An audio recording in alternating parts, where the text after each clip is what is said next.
This is a Tape Deck podcast.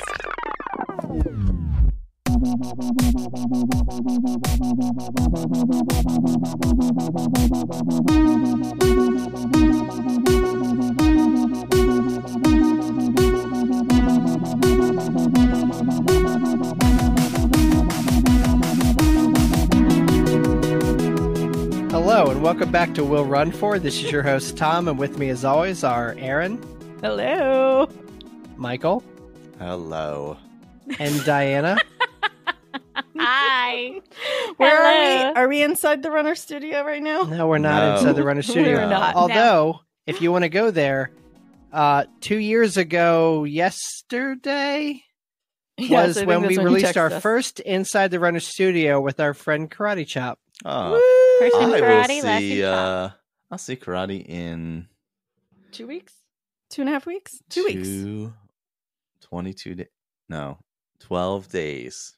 Wow. Count them down. Lucky Maybe you. more than 12 days. I was going to say 14 days because it's 13. You're leaving on this. 14 days. Look, you're arguing over semantics that won't matter when this episode 14 comes out. days. It's true.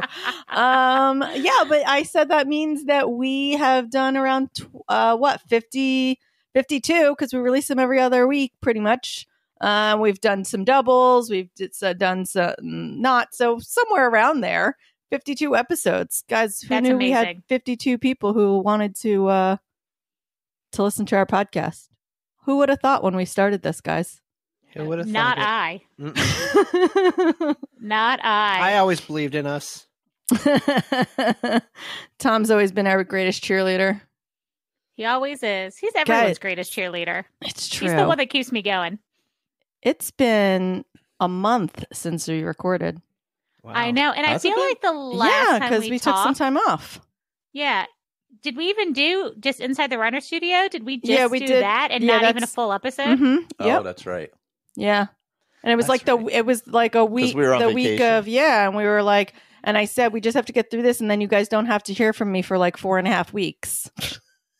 People Well, like hearing from Break's you. over. Yeah, we saw Greg. We saw Run O'Donna. We saw Run Disnerd. Run We Disnerd met Run we saw, Disnerd. yes. Don't Was he- brag. Was he Don't everything brag. you hoped he would be? Yes. We saw Jay Hall. We saw We saw the Michelle Avises. multiple times. We saw Michelle K. Multiple We saw times. a lot Newly of people. married Michelle K?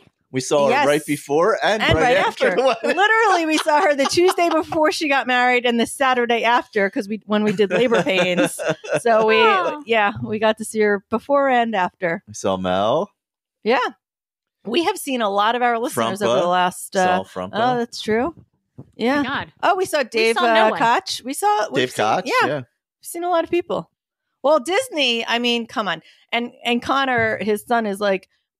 Every time you go, is there a time you don't know people? I'm like, no, and literally 3 seconds later, we ran into Michelle K. Yeah. Price He of fame. he loves It's the Michelle, price yeah. of fame. Yeah. He did. He really liked Michelle. They bonded over being bougie. Yeah, that's true. Nice. Yeah. I enjoy that.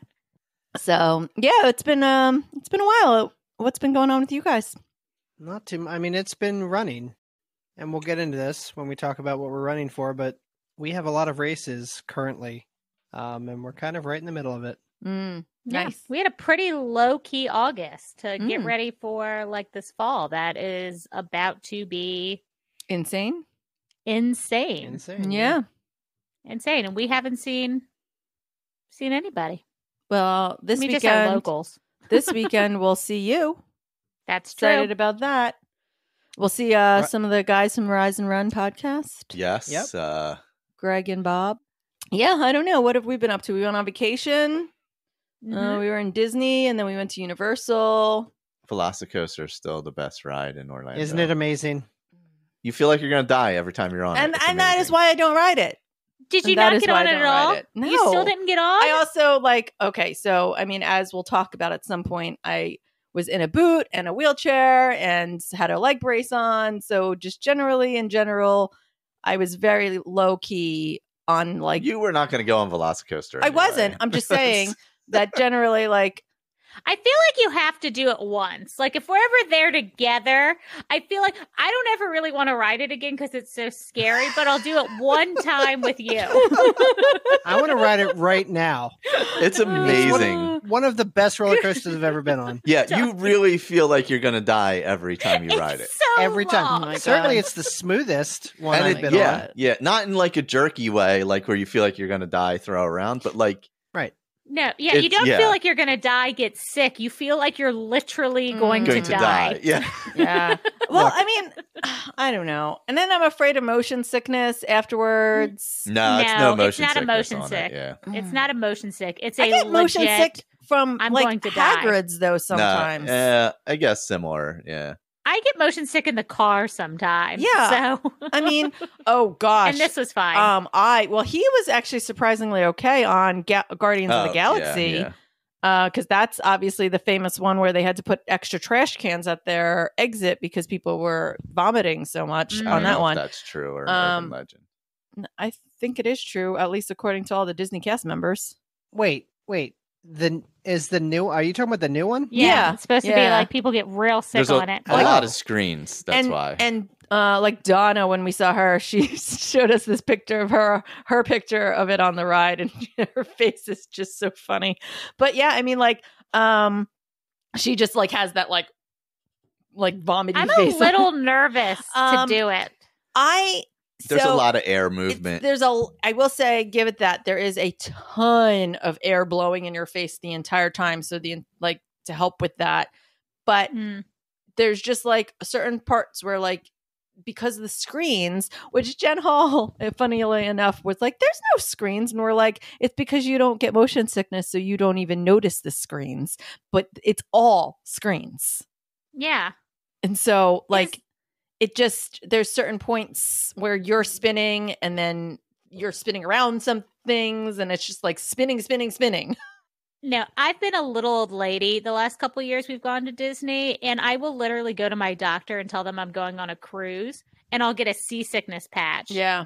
And I just wear it the whole time I'm there. And then a lot of times, like depending on what we're doing that day, I'll take Dramamine on top of that.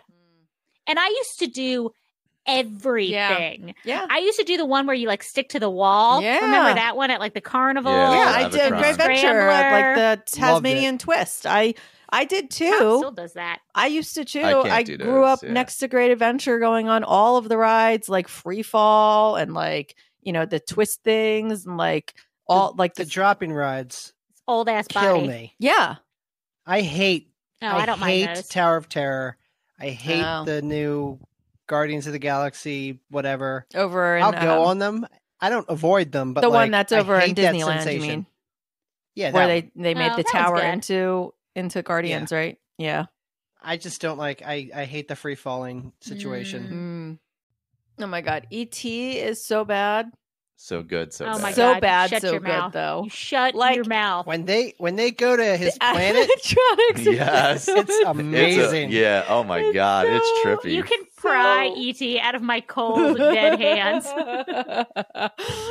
You know that's like my favorite movie. It's in my top 5 all-time favorite movies. I watch it probably twice a year. She hard sobs. Did Oh you my go? God. Did you see the Bourne Identity stunt No, spectacular? we didn't. No. It's amazing. Tom is very into that show. Oh my god, that's funny. I don't know. Yeah, I don't know. Then we came home and did some races and watched some TV. So all weekend. And you guys are going to hear all about that because this whole episode is race recap. Yeah. Mega recap races. We got a lot of races coming up too.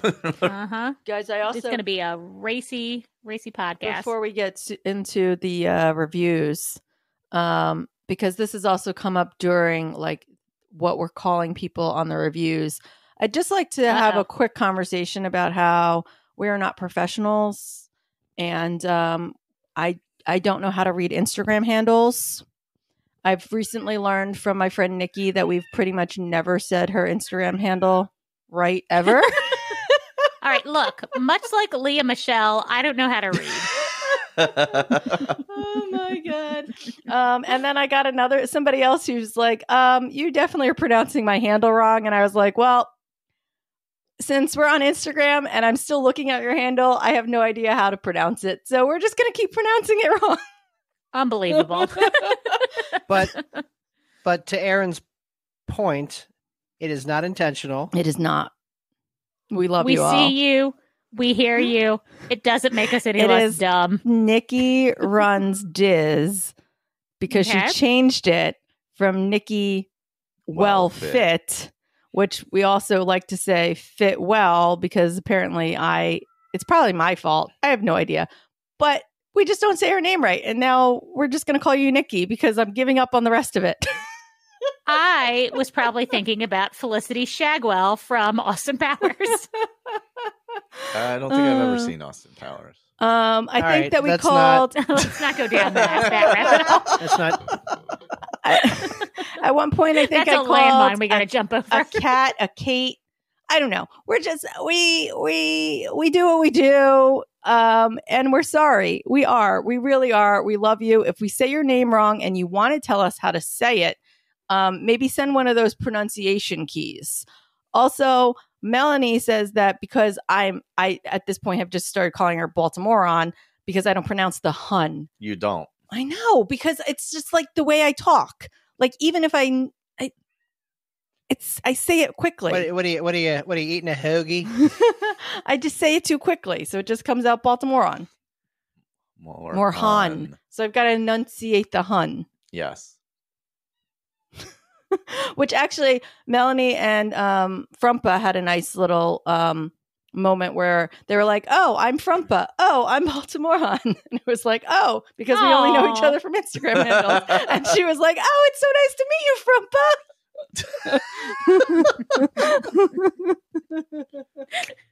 Oh my God. Snorted. So yeah, it's nice. Anyway, just wanted to put that out there. We're really sorry. If we say your name wrong, you can yell at us or hate us or don't listen to us or I don't know. I don't know. No, please don't stop listening to us. But it is absolutely not because we don't respect you. Absolutely. It's probably because we don't respect ourselves. That's probably true. And speaking of undue praise, Michael, do we have any 5-star reviews? Transition. Yeah. We have 2 this time. Ooh. In our month away. First, we have Melissa, who was on Inside Runner Studio. Did we release that one? Yes. Yes. She was right before Tim. Yes. Okay. Mm-hmm. See, to me, they're all released because I edit them all. So apologies if I don't know that. So Snacker Snarky or Snacky Snarker. Snarky Snacker. Enjoy your run, Tom. Love this podcast. Really enjoyable listening to these 4 friends chat about running in life. Nothing preachy or pretentious, unless I'm talking about television or something. And they have great guests. Shameless plug for this Snarky Snacker episode. See, she even says it right there that she was already on it. Yeah, but I didn't read it ahead of time. Spoiler, we were watching Prey right before we came up here, so we didn't have a lot of time to read the notes. Kate Laflamme. I assume that's how we say it. Love listening. Found this podcast after hearing them being interviewed on another Run Disney inspired podcast. I'm going to say that was possibly Rise and Run. I would assume it's Rise and Run. Because it was a long time ago we were on Run, Eat, Drink. Yeah. I went back and started from the beginning of their episodes. Gosh. I binged episodes while at work, and now I'm sad that I'm caught up. I love listening to their stories about their running triumphs, setbacks, and everything in between. As a new runner, it makes the podcast so relatable. The sassy banter between the hosts keeps me laughing every time. Definitely my new favorite podcast. Aww, love that. That's an incredible review. It really so nice. is. Also, really, all these people that go back and binge us from the beginning, I am so impressed. I am humbled. I am impressed. That is 100 and I don't know, 15. Somewhat, there you go. Yeah, episodes. It's 115 if you just look at the amount of episodes. Oh my god! That's insane. Also, we're sorry if in the background you hear our cats meowing. They're hungry and mad that we're recording instead of feeding them. Yep. So thank you everybody for the reviews, and also remember to share the show. Also, we are now on TikTok as Will Run for.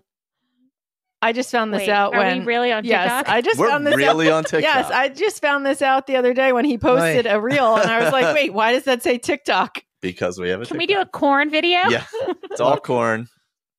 All the time. Corn and accountants. That's all we got. Oh, God. It's amazing. Speaking of which, what are we running for this week? Oh, God. I'll go first. I'll go. You go first. I'm going to feed the cats, so I'm going first. Okay. I'm unsure what I'm running for. My motivation's all over the place. We got a bunch of races, which I enjoy, and I will happily do. I would say right now I'm running for Rockin' the Knob. That's like the next big thing up. I mean, we're doing Bird in Hand this weekend, but the next big thing up is Rockin' the Knob.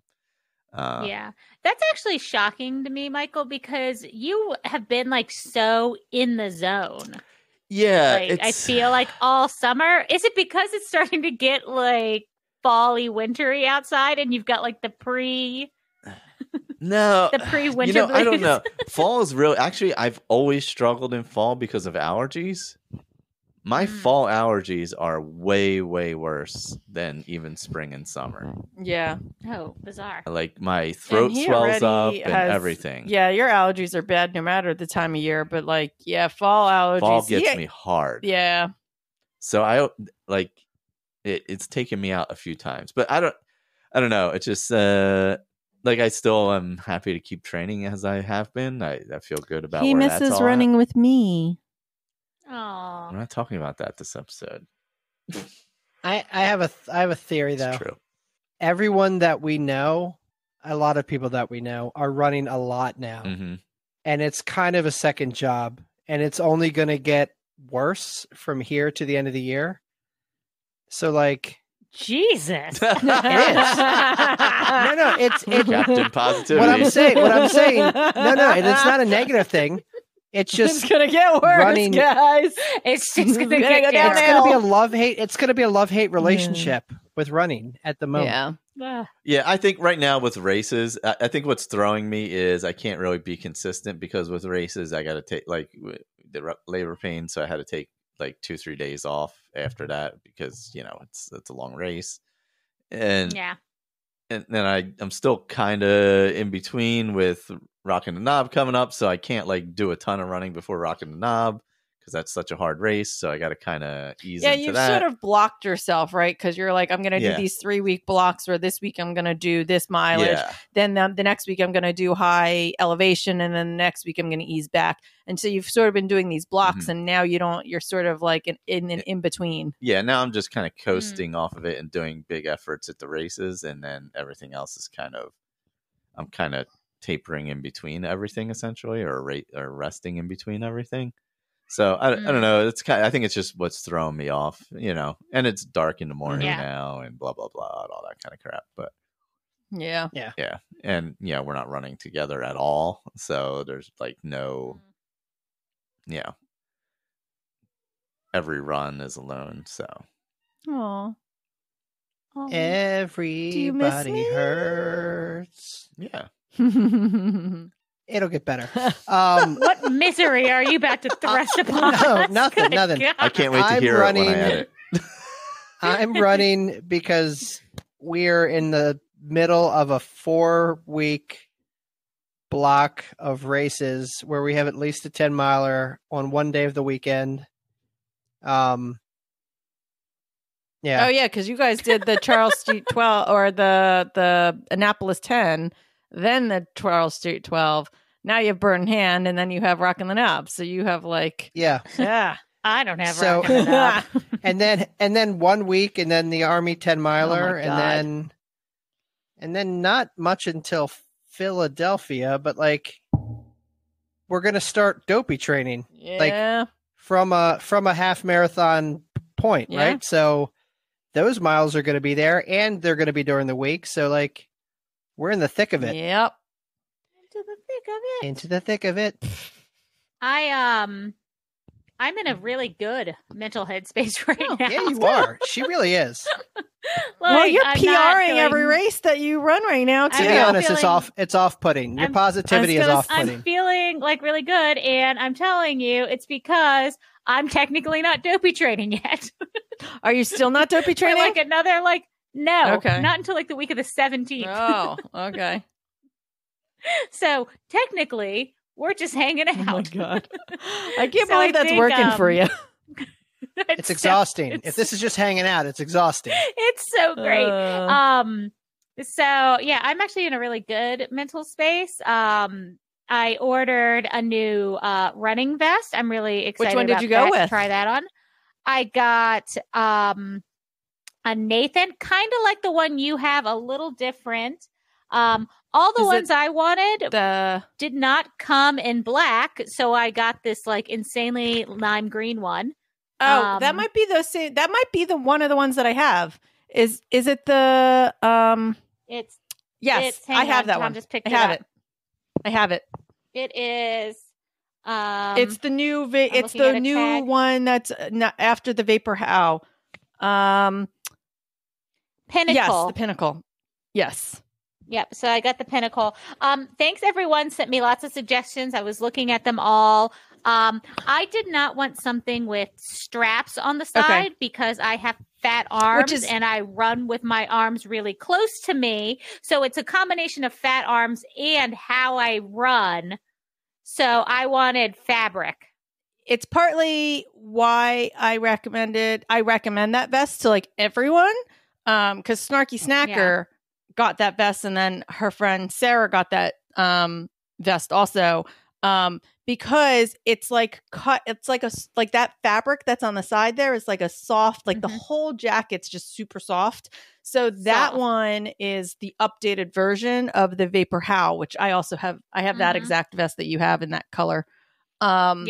This one's a little more intense. It looks like more of a trail runner vest, but I'd prefer to have that. But they both were, because it's really just the updated version of that one. So yeah. But a lot of people were sending me camelbacks, and I was looking at those. But like, I did not want a strap. Yeah, no, I get that. Like Maria sent me a really cute one that like came in black, and I honestly would have preferred black. But it had a strap, and I was just so scared that I would rub. And the chafing, my race season has been great. The chafing this season has been abysmal. Oh. So I will share that during our race recaps. But the chafing has been bad, so I'm really worried about that. So I'm running for my new vest, and then my last week or so of Orange Theory. I'm really, really sad. I'm pausing on that until January, and actually, technically, I can't pause for that long. So I'm actually canceling and then coming back in January, because you can only pause for 60 days. Oh, and they I wouldn't didn't let me realize pause that you were and then continue to pause. I didn't realize you were going. I thought you were just dropping down in the number. I was. Well, I dropped down this month to start weaning myself off to 8. And then I was going to drop down to 1 a week. That's what I thought you were doing. Just like the cost. And then I was so burnt out after Dopey last time. I didn't go back to anything. And I'm so scared that if in the middle of doping training and I'm miserable and I don't want to go to OTF, it's going to ruin OTF for me. Yeah. And I love it so much. Yeah, that makes sense. That I don't want to like hate it and be like, oh, I don't want to go to Orange Theory. Because that makes sense. I've had moments where I don't want to wake up, but I've never thought I don't feel like going to Orange Theory. Yeah. I've never had that. You can save it for post-dopey as like a change of pace. Yeah, I get that. That to makes like sense. get back into it. So especially something I'm probably gonna cry. Aww. Yeah, so I'm running to like do my. Are you going to make sure your last few classes? Are you going to make sure your last classes with like your favorite coach? Yeah, it'll either be with Jenny or with Mel. I love them, so we'll see. I'll be very sad. But sorry. It'll be good because I'll be running. But like I said, I just don't want to get through dopey training and then resent it. Makes sense. Because I'm running for not running because I'm not running. And I haven't run in 4.5 weeks because I'm injured. And maybe we'll get into that as part of our before the race recap. So I'll go there. Yeah, I was wondering when we wanted to talk about that. But for right now, I'll say that I'm running for Pelotoning? I don't know. You're Pelotoning? Pelotoning. Welcome to the Pelotoning. cult. One of us. Yeah. Are you going to challenge Greg? Big balls, Greg. If you do, make sure he shows up because he teed up the August challenge and then, I don't know. Disappeared? Did he do it? Did you do it? I think only Tim I did it. No, Tim blew it out of the water. Tim but was done in like 2 weeks. No, there were other people that Yes. did it, but I cannot remember Greg posting my an God, update about that's it. hilarious. I remember there was one day where he's like, I think I've got like a day left and I have to get 8 coaches. I don't know how I'm going to do it. And then I don't think he got on the bike. So I don't know if he finished it or not. That's so funny. I didn't. No, I was fine. I was good. Well, yes. So obviously I will talk about my injury. I got injured. I had to stop running. We sort of talked about it on the race recap of the last episode with my shin splints that turn out to be way worse. But I am starting to go a little bit stir crazy. And like right before we left for Disney, I'm like, if I end up having to like take 8 weeks off, I'm going to like kill my, like, my mental state is not going to be well. Mm-hmm. So we were going to hold off on the Peloton because we put a lot of money into a lot of other things in this house. But for my mental state, we went ahead and got the Peloton. It came on Saturday. I've done 4 rides so far. The first day I did 2 beginner rides. My butt hurts a lot. Yep. Definitely not used to it. I was actually impressed because I was looking at some of the rides you were doing, and they were 30-minute rides. And I still very rarely do a 30-minute ride. I think it's because, like, in my head, I've like biked before, so I was like, "Cool, I can do this." What I did not factor in is like, one, I can't tell how hard a class is going to be by looking at it. And someone did tell me that there's like a rating someplace, which I have to go try and look for. So I did the Disney one because I looked for it, and that was supposed to be like better than the Kendall one I had, or the Robin one I did. But I think it was harder because at some point on this Disney ride, and I was like, oh, it's rated less, and it's Disney fun. No, he had us going like 60 to 85 resistance at one point. And I was like, what is happening? Here's the thing. Wild. And no, I'm not gonna get into it because we could go down a rabbit hole on this. But Cody stops racing. He stops riding. He stops pedaling. I'm like, can I just stand up and yeah, that was the Cody Disney ride that I did tonight. Oh, okay. And it was like 20 minutes. And I had planned to like maybe do like a 20-minute and then maybe find like another ride to do. And he got home from running and he's like, are you going to do another one? I was like, no, absolutely not. Yeah. And especially like my beginner ones that I did, I like when I first got on it, I always kept it at like the very lowest. If the range was 45 to 65, I would consistently just do 45 for the first like little bit I had it, just because I'm not used. And I haven't, like I think I told you guys, I hadn't rode a bike since I was a kid. I don't think I've been on a bike since I was 12, maybe. God.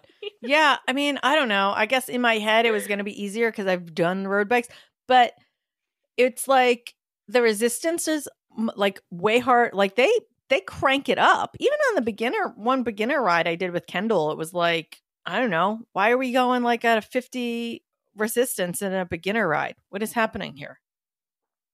Kendall's tough. I was not really sort of prepared mentally for how tough these were going to be. So I'm going to have to pull back and try and figure out how to like find do one of the low impact rides or something. I don't know. They're good. We'll see. But yes, I'm Peloton. Did you like your Robin ride? Yeah. Did you I cry? didn't cry, but I can see why you said she was very inspiring. She's super inspiring. And then sometimes she gets in her feelings. Yeah. And then she puts like, especially in like a cool down, she'll put like a really emotional song and then start talking about the feels. And I think I've cried in like 4 of her rides. I definitely cried during her Mother's Day ride. Yeah. She's so good. She's my favorite. So my goal is to ride 4 days a week because I'm not going to be doing any running at all. So I would really like to do at least 4 days a week. And I would like to work my way up to be doing a like there's a couple 90-minute rides on there. I kind of would like to do some of the endurance rides because it's the only way I'm going to possibly make it to Dopey because I cannot run at all. Yeah. So I may not do the rides as hard as they are meant to be in some of the ride. Like I might have to tone down the resistance to last 90 minutes, but I do plan on trying to get some of those long rides in along the way. So that's my goal. I've never done like the scenic rides. Tom, have you done those? I've done a couple. Those could and now there's the just ride. So I was thinking that I could throw it just the way that I do with the treadmill. I could throw on a movie also, and then I don't even have to worry about the resistance. I can set it to like 20, 25 and just ride so that I'm still getting a workout, but not like crazy. Dennis has a ride, and I forget, it might be 30 minutes, might be 45 minutes, but he's cycling through Big Sur. Yeah, I saw that actually. I saw that on the scenic ones. And I've done that one. If you ever want to do a ride, let me know. Absolutely. That's what I said. Ride with you. I said anyone who wants to ride with me, send me a message on Instagram, either on Will Run For or my personal one, and let's set it up. I'd love to ride with some people. I love the social aspect of it. I mean, I haven't actually ridden with anyone yet, but I love the idea of the social aspect of it. So, yeah. Anyway. So your 4 days a week is a goal of yours? Did you like that transition? Transition. And now, it's time for our Will Run For Goal Getters. Congrats on making your goals, you getters. Oh, you rest of shit. All right. We have Lisa Knits and Trains. Since I can't do another run, or can't run for another 2 to 3 weeks. Ooh, boo. My goal is to improve my speed walking. Yeah. I feel like there's a lot of people out of the running game right now. Why is everyone injured? It's such a weird year. Guys, we just talked about how I don't know how to say Instagram handles. Here we are again. Joe Pat? To keep the momentum going and not get off track. I apologize. Tell me how to pronounce your name, please. We have Beach Runner 78. Megan still running pain-free. Woo, woo. Love to hear that, considering all the injuries we keep hearing about. Honestly, I have no idea how I'm doing time pace-wise, but I'm feeling strong every run, and even the long runs when it's stupid, hot, and humid. I mean, that's all you can ask for, Megan. All you can ask for. Run, Eat, Drink podcast, training well enough to finish the Rock and Roll Clearwater and not get picked up. Worried because I'm struggling with my training. That is my goal, to finish in an upright position, as Jeff Galloway would say. Amy, you got this. We'll be cheering you on. You got it. Julie Bean Runs says, after 4 months of dealing with a knee injury, I ran 6 miles pain-free last weekend. I finally feel like I'm getting on with marathon training. Go get it. Yes. That's awesome. Baltimore Han. I did it. I ran my first 50K and didn't poop my pants. There you go. First, that's important. There's several things there. Just like what she said, but also like you said Baltimore Han instead of Han. Yeah. Oh. Like Han Solo. Like Han Solo. Isn't it Han? You overcompensated. You overcompensated. Over-enunciated it. We were just talking before the show about how, like, I thought we were purposely mispronouncing it. Well, it's not even a purposeful thing. I just say it really fast, I think is my problem, is I just say Baltimorean, and it makes it sound like I'm saying Baltimorean, but since I'm not actually enunciating anything, I just bleed her name together. I'm sorry, Melanie. You know I love you. It's Han. Oh, God, I love her so much. All right. I'm never going to say it right. It's fine. Spin Drift Soul. Walked my first double-digit miles this weekend after starting the summer stuck in a boot with a stress fracture. That sounds familiar. We got Raph, who's continuing my base building through the late summer, early fall. No race on the calendar, just doing this for my health. Increasing my weekly mileage by 10 to 15% per week like I'm supposed to. Wow, like smart people do. Aiming for 24 miles this week and keep increasing for the rest of the year. He's so methodical. Like, that's what you're supposed to do. Yes. Yeah. And I'm glad you read that because I didn't know that was Raph. That's because he constantly changes his name. I feel like he changed his name again. Angie says, I'm pretty sure I'm not going to run my half marathon this weekend fast enough to show proof in time for an early corral for marathon weekend. I have improved my pace on my 4-mile midweek runs from a 14:40 in February to a 10:40 as of last week. Wow. Overall, I'm still happy with that. Wow. That's, I mean, honestly, Yes, that's queen. amazing. That's incredible, Ange. Nikki runs Diz. I finally said your name right. At least I said someone's name right. Look, if you shame us, we'll do it right. Maybe. My goal for the month is to keep being injury free, to keep consistency, to keep to stay safe. My first race of the season is in the beginning of October, and I'm hoping it cools off just a touch by then. Actually, I think she's going to be at Clearwater with Amy from Run Eat Drink. Oh, nice. Oh, nice. All right, we've got Briya. I don't know where the summer went, and I'm finally in the home stretch leading up to 2 half marathons a week. 2 half marathons in a week. The Philly distance run on the 18th and the Newport Liberty half on the 24th. Nice. Oh my God. My goal scheduling them was to get a proof of time for Dopey. I know it's a stretch because it's like a 20-minute PR. Gonna need perfect weather at one of them. If the weather doesn't cooperate, I'd love to run a 2:15. Nice. Yeah. Chiquita, 19722. Chicago in a month. Nice. Oh my gosh. You guys are all, like, I've been watching everyone training for Chicago. It's been crazy. Running 17 miles in the morning with much cooler temperatures in the 50s. Nice. Awesome. Our friend Tim, finally putting a training together for Dopey. Now the problem is executing said plan. That's usually the problem. Oh, God. Leah Miller, it's been a crazy summer. I guess I accomplished the goal, which was finishing a triathlon that I didn't do specific training for. Wow. That's our theme. That is our essence. I barely ran over the spring, started OTF in May, and spent the summers doing that. Shockingly, I managed to do better in my swim and bike times from last year, even though I hadn't swim or biked a race since last year. Similarly, I suppose I have a new goal, which is to finish the 50K trail race I have coming up, even though my longest run since April has been only 10 miles. Needless to say, I'm leaning heavily on my OTF to get me through. Pray for me. Amen. Amen. I'm telling you, it's the OTF. Like, I attribute my PRs to OTF, and I'm going to attribute your completing of your triathlon to exactly. OTF. I feel like it cures all things. I feel like it's the answer to all things. Heather Thompson, I'd like to consistently hit 5 miles 3 times per week by December 1st. That's a good goal. That's a good goal. Yeah, you could do it. Goal. You can absolutely do it.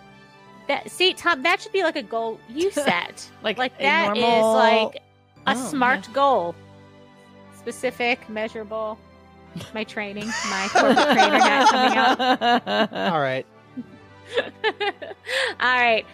Jennifer Taylor. I feel like we haven't heard from the Taylors in a little while. I'm excited. As you were recording this episode, Bill and I will have touched down in Tennessee to start our Smoky Race weekend. My goal is not to get eaten by a bear. Good goal. That's you don't a have solid to goal. be the fastest. You just don't have. Just don't be the slowest. I love it. She's also looking like a little snack lately. Get at it, Jen. Yeah. Watch out for bears. All right. Lori Bennett. I have 2 goals. First, since I haven't found your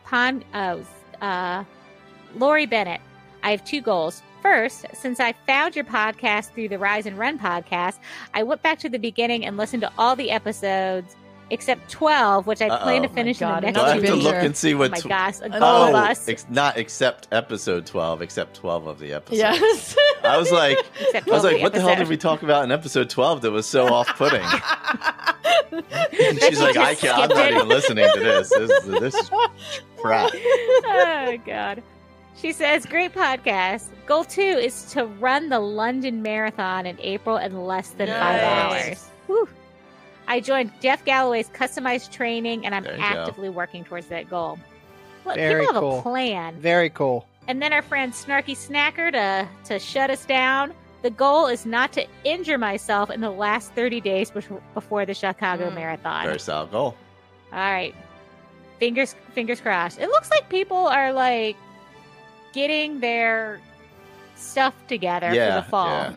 I feel like everyone's got a ton of fall races, like Chicago. Yeah, Chicago's the first and people are training for Disney. big one, and it's about a month away. It's actually, New York? is it exactly a month away? Probably.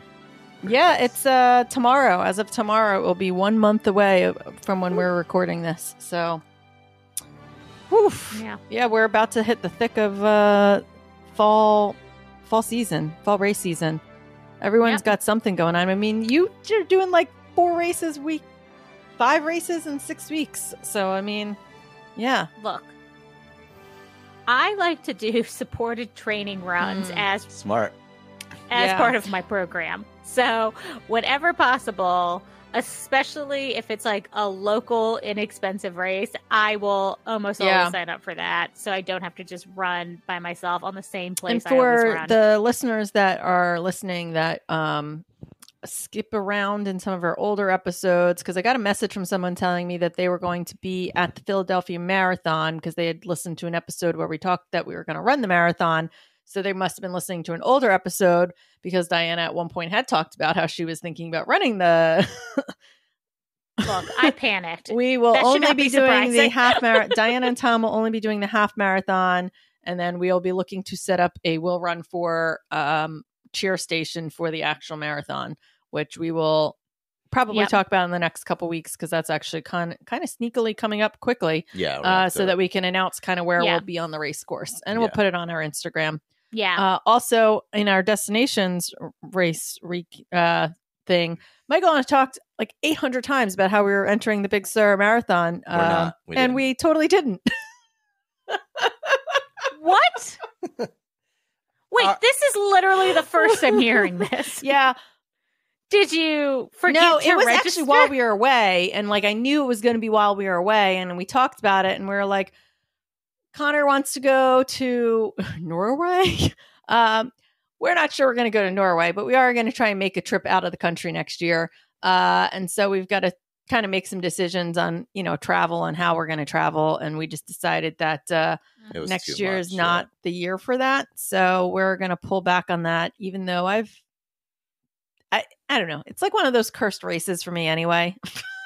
I keep registering and signing up and just not being able to make it work. So to save some money so that we can go out of the country, we're going to put a pin in that. What year is this? 20. So next would be 20. We could wait until 2024. I won't do the marathon, but maybe I'll do one of the shorter distance and we can celebrate my 30th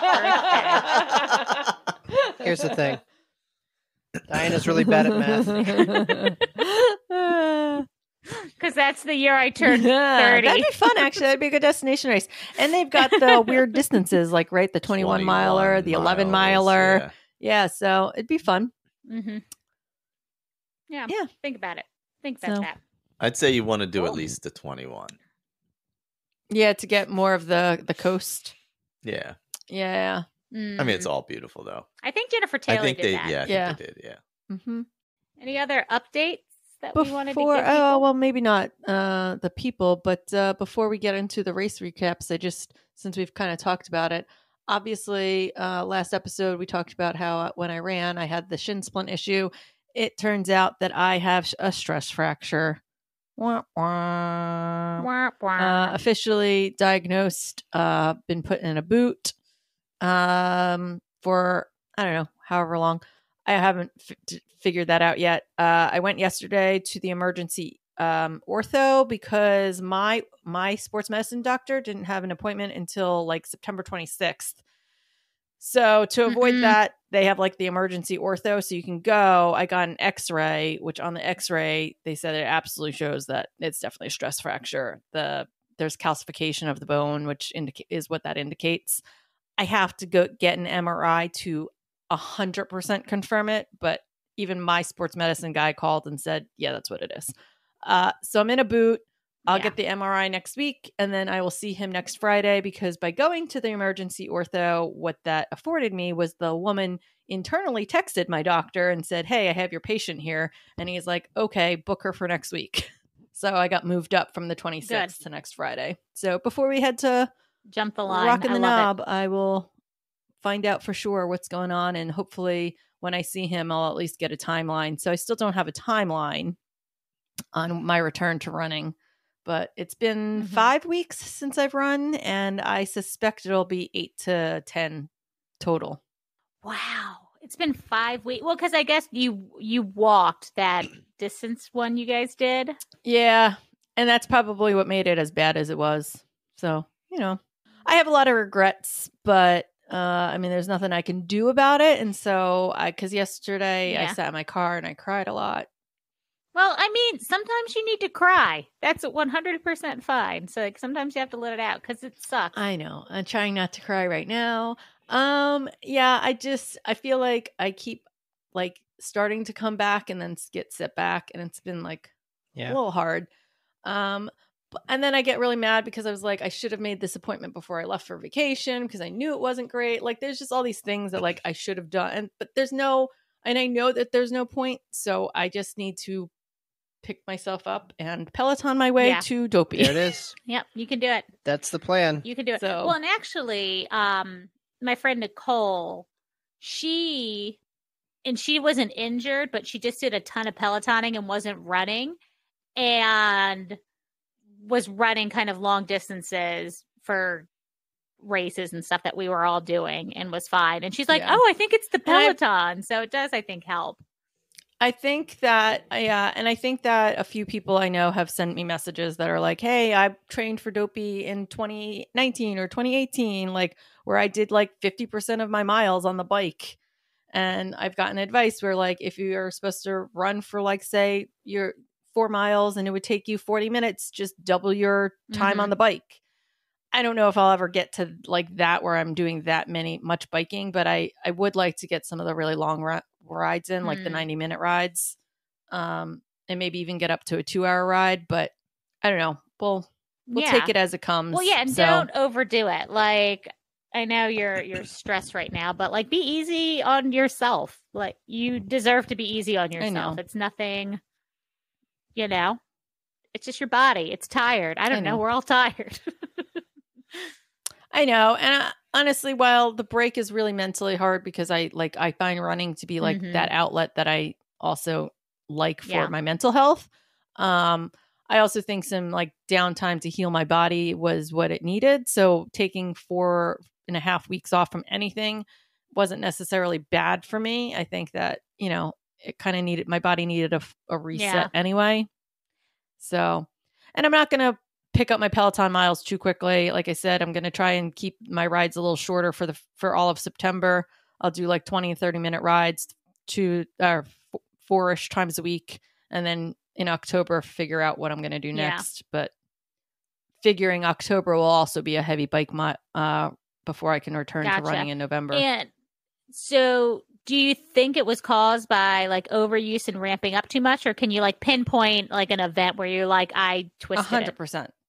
Nope. It's 100% overuse. It was, even though I thought I was being careful by doing a ton of walking miles, it was just too much because I hadn't been doing that kind of mileage. And I sort of felt a shin splint, and I was like, that's not a shin splint. That's, I don't know, whatever you make up in your head of like what a niggle might feel like. And I was like, oh, and then it would go away, but then I'd run again and it'd come back. And I, instead of addressing it at that time until it was too late, which was like a week before or a few weeks before that big race. And then I think I had mentioned that we had like a medical emergency where I had to go sprint. And when I sprinted and my foot hit the pavement, I felt it come back immediately. And then I ran the race. So it just was too much for it. And I never gave it proper time to heal the shin splint. And it just allowed it to turn into a stress fracture, which I mean is super common. It's the most common overuse injury. Well, I am very not only am I concerned for you, like I just want this is like the one bit of help we can offer people is to offer ourselves up as examples of, like we always do, of what not to do. Like I just want to say, like, if you're feeling these things, hey, take a break. Yeah. Like it's kind of like where I'm going with a lot of these questions. Something that I didn't realize was that the most common shin splint is actually the one that I have, which is kind of on the side of your leg. It's not like the front of your leg. So if you're feeling a pain on the inner part of your ankle, just a little higher than that, and I can even like post a video on Instagram next week after this drops, or TikTok, and kind of show you where I'm talking about. It is not where I thought a shin splint was. Interesting. So I didn't know what a shin splint was apparently until this moment. I don't think I know what a shin splint is. Because I've been, and look, now I'm pulling a Michael and standing up. Like I've been getting like weird pain, like right here. Is that a shin splint? This is an audio that format? might be. Like that might be. I'm gonna send you a video after we're done recording of exactly where it is. Onlyyams.com is back. We're moving up the leg to the ankle. That's the premium. That's the premium service. The premium service. The higher you go on the leg. God. You're right. Yeah. Anyway, we should move on because we've got some races to recap. First, before we get into it, oh God, we're going to talk about the August Rise and Pelotonfo challenge. Oh, faux. That our friend Greg kind of teed up, and a handful of people participated. It was fun. I promise you, I was participating. Tim, like he was always going to, blew it out of the water. But if anybody ever wants to ride their Peloton or go do a group ride or anything like that, or have another challenge, I'm going to speak for Aaron and say we're all in. Well, you also had the Happily Skinner After, Kate, who was out there doing it with you guys the whole time. Yes. She was the other. It was between her. It was basically her and Tim. She was the one who created the little tracker.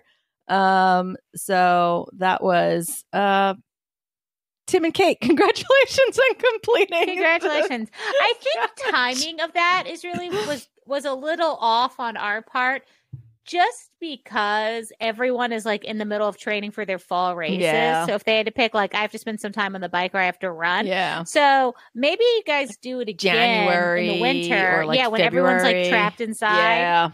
I bet you could get a ton of miles and just a ton of people like ready to go. Yeah, I agree with that. Maybe after Dopey. Yeah. Let's talk about some races. Let's talk about some races.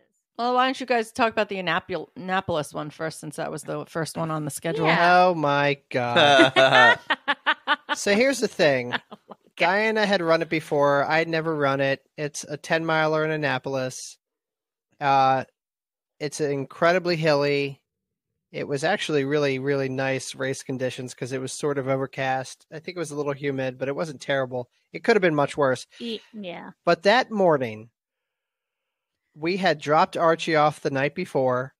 We had laid out all of our clothes, all of our nutrition, all of our water, all of our Gatorade. We were prepared. And then we get into the car and we're driving. We're making real good time. We get close to Annapolis. And then we get hit in race traffic. Oh, boy. Yeah, it was backed up all the way to Route 50. And if I had known that, I would have had us exit way earlier and come in the back way, but I had no idea. And so traffic wasn't moving at all. And by our GPS, the race started at, was it 7 or 7:30? I think 7. 7. So our GPS would have gotten there in between 6 and 6:15 at the latest. It took us I don't know. Every bit of time to get into that parking lot, we parked at maybe 6:50. Wow. And then, I know that's how you guys run all your races, but I'm married to Tom Stover. There's no way. That was the most stressful. Here's the thing about stress. I feel like I get a bad rap, and a lot of times I will display those behaviors. But if you don't have to be stressed, the only thing you can solve for is how early you show up to something. I'm ridiculously early for everything.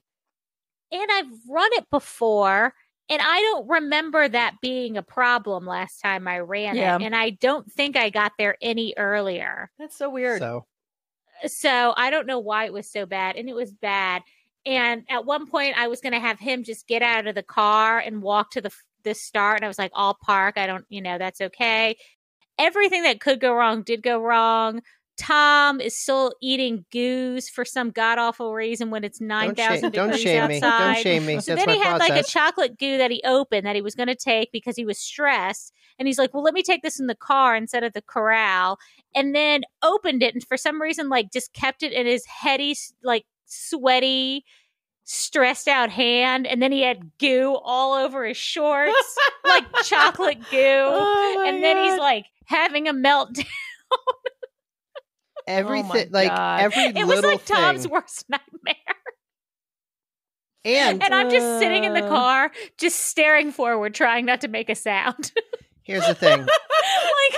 No sudden movements. Yeah. Oh my God. Here's and it's with the Annapolis Striders, and they're all really fit. Yeah, because that's the race I did. It's like a bunch of karate chops. Yeah. And they're all fit, and there's a cutoff time that you gotta get back to the bridge by like mile 8. It doesn't really matter because they just ask you to walk on the side, be on the sidewalk. But I was like, I just want to beat the cutoff time, and I did. But I was just stressed out about everything in my head. Andy was stressed out the night before, so he was already stressed out about the pacing requirement, the terrain, the course, the weather. So it was all of that. And then we get stuck in this traffic. So he doesn't have time to woo-saw before the race starts. So we get to the parking lot. We meet Chris and Lisa. I'm trying to, as I do, pretend like nothing's wrong. So I'm, putting sunscreen on, and Tom's running to the start line. So Chris and I decide we're going to run together. We literally got in the corral, and 2 minutes later, we were off. Chris's band had a show the night before, and he was pounding sushi and beer, apparently.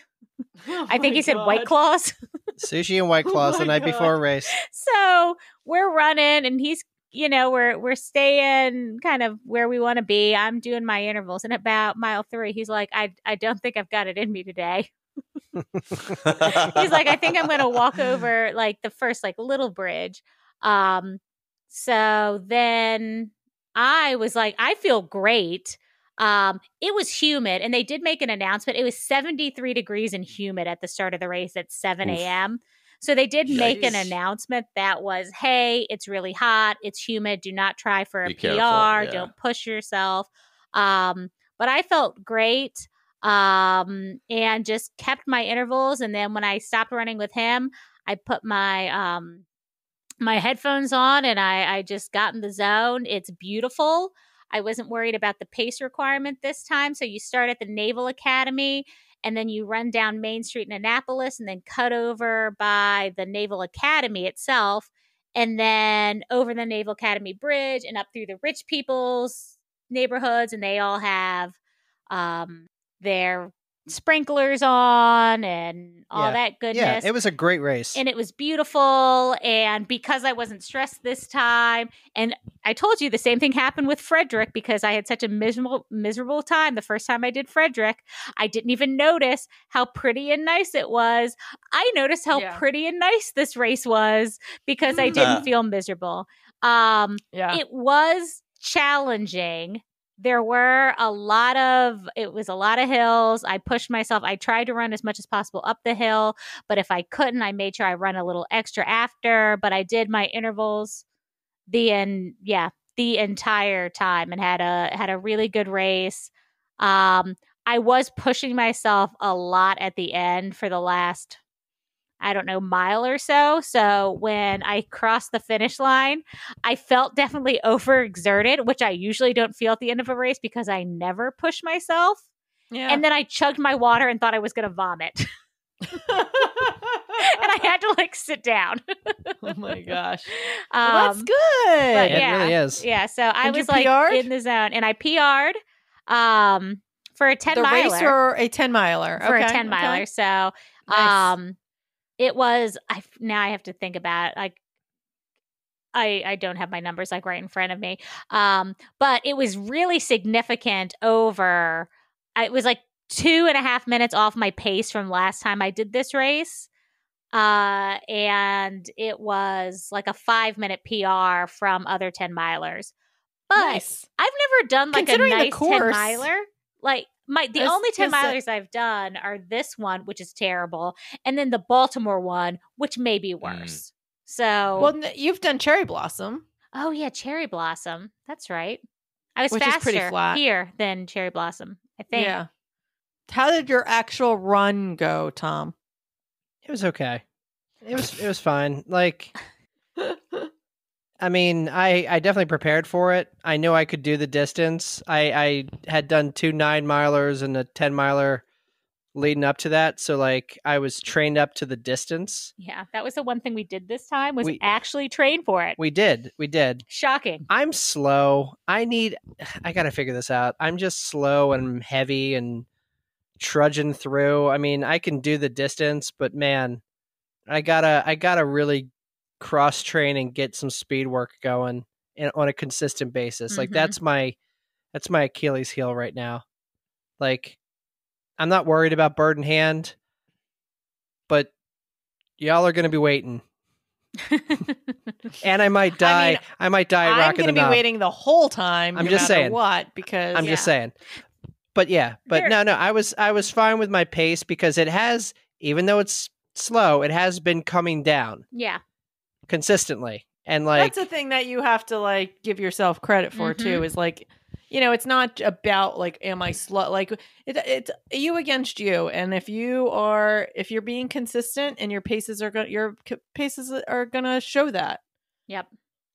No, I 100% agree with that. So stop with your caveats with the I'm slow. No, it's fine. I mean, you're right. It is you against yourself, and it's all relative. And I don't compare myself to anybody else.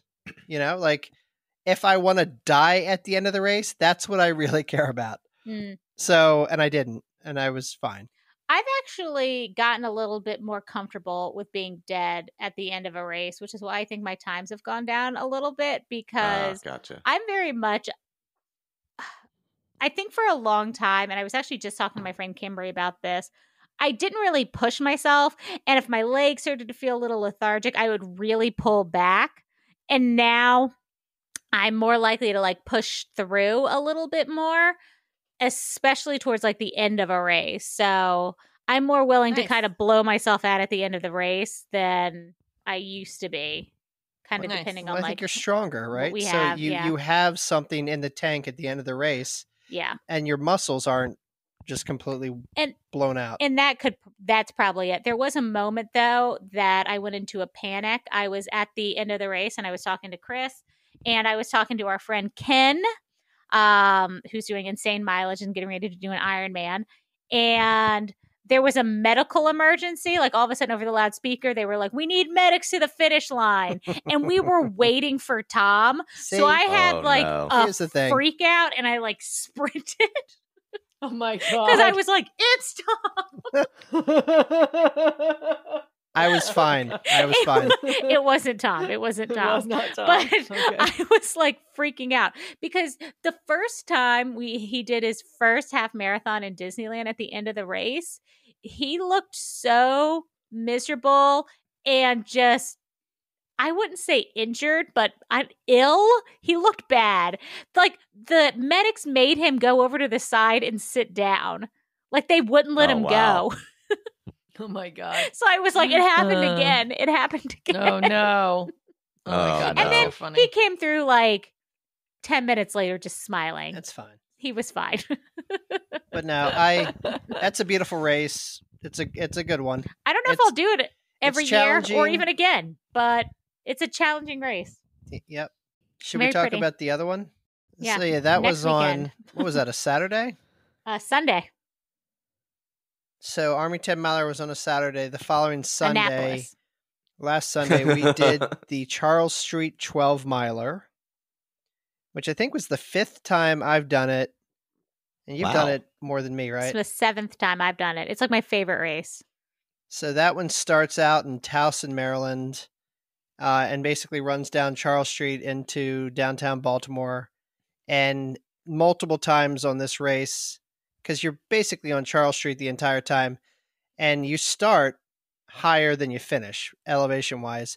So there's a bunch of times where you are just looking all the way into the city from miles and miles away.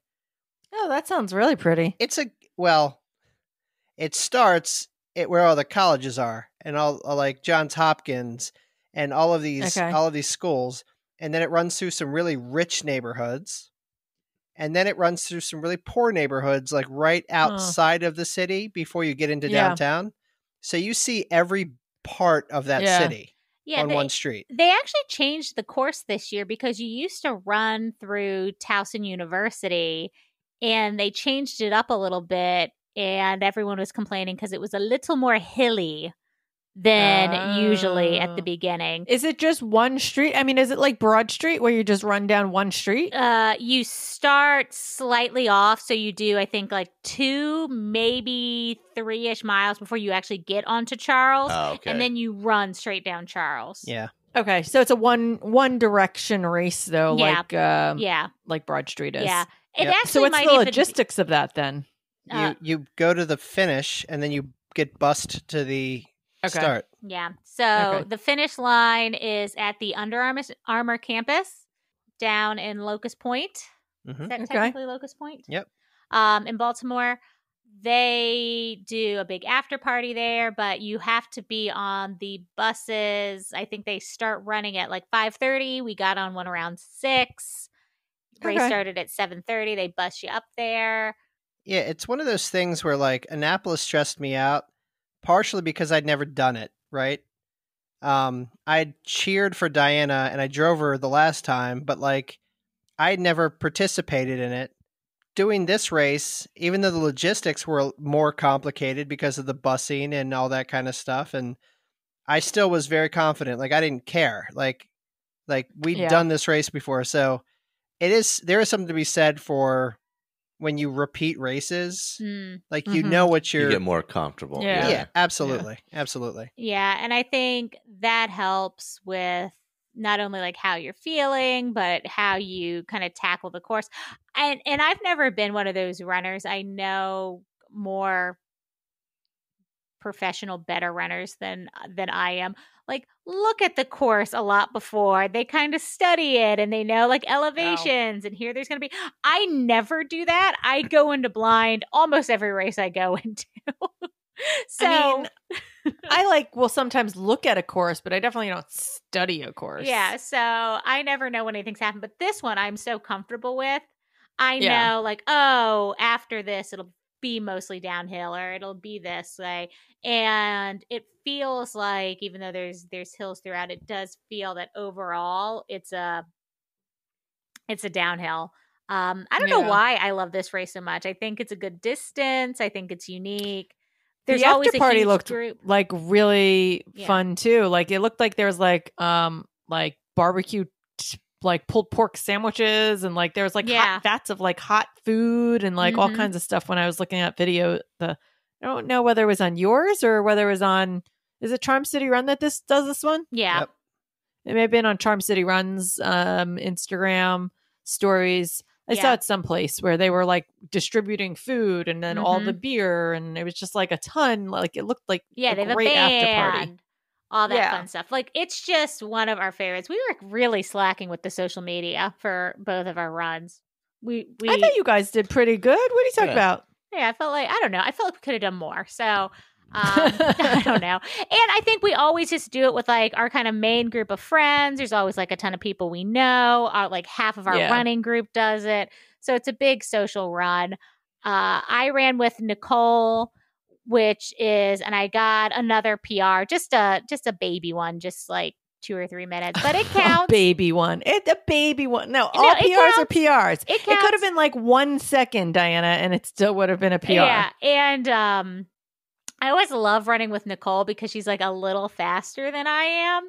And for a long time, I could never really, if she was going to run, I could never really run with her. And now I'm at a pace where if she just slows down like a little bit, I can kind of keep with her. Yeah. So I think having her with me really, really pushed me. So we were actually feeling fantastic for most of the race. I think our fastest mile was mile 8 or mile 9. Like, we were feeling incredible. And then we get down to the end of Charles Street and we have to turn onto Key Highway, which is, I don't know, mile 10 and a half. And then both of us died. I don't know what happened, but all of a sudden Nicole's like, I'm going to vomit. And I said, I don't feel well.